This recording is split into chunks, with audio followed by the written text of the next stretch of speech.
Assalamualaikum warahmatullahi wabarakatuh. Perkenalkan, nama saya Sabita Adua Abelita dari Prodi Pendidikan Ekonomi dengan nomor induk mahasiswa 18.722.50016. Dosen pengampu mata kuliah Filsafat Ilmu Pendidikan Bapak Dahlan MPD.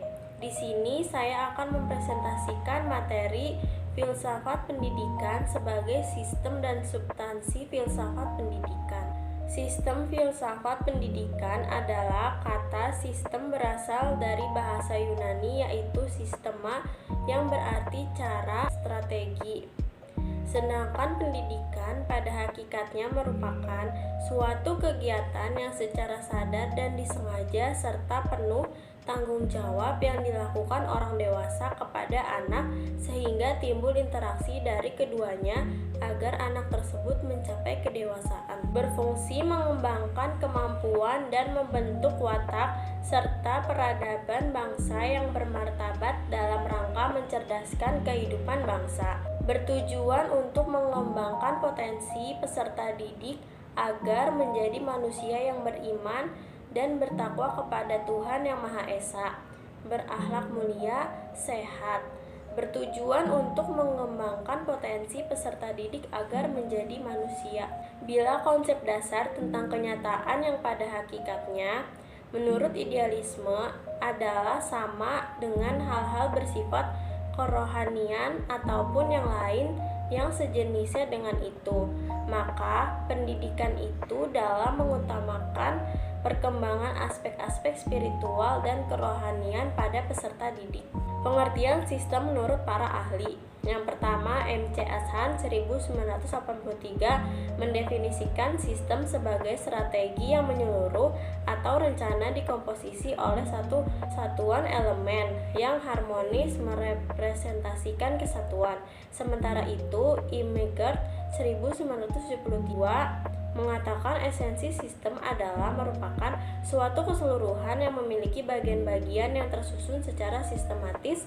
Bagian-bagian itu berelastasi satu dengan yang lain, serta peduli terhadap konteks lingkungan. Dari kedua pendapat di atas, jelaslah sistem itu memiliki struktur yang teratur. Sistem terdiri dari beberapa subsistem. Setiap subsistem mungkin terdiri dari beberapa subsistem.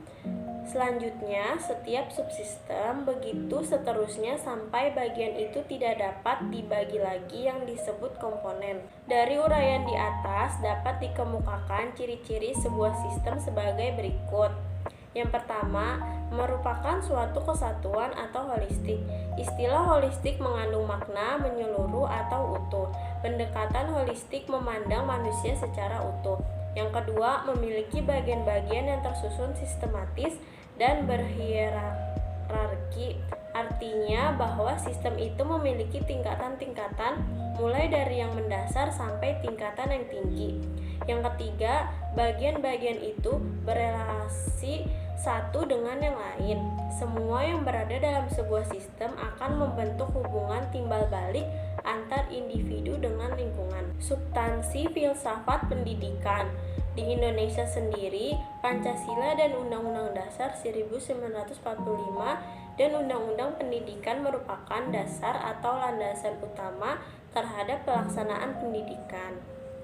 Dalam dunia pendidikan, filsafat pendidikan adalah bagian dari fondasi-fondasi pendidikan, yang berarti bahwa filsafat pendidikan perlu mentengahkan konsep-konsep dasar pendidikan. Tujuan pendidikan semakin diperjelas dan dipertegas substansi dan arahnya, yakni menjadikan manusia yang cerdas, berbudi luhur, berakhlak mulia, dan lainnya.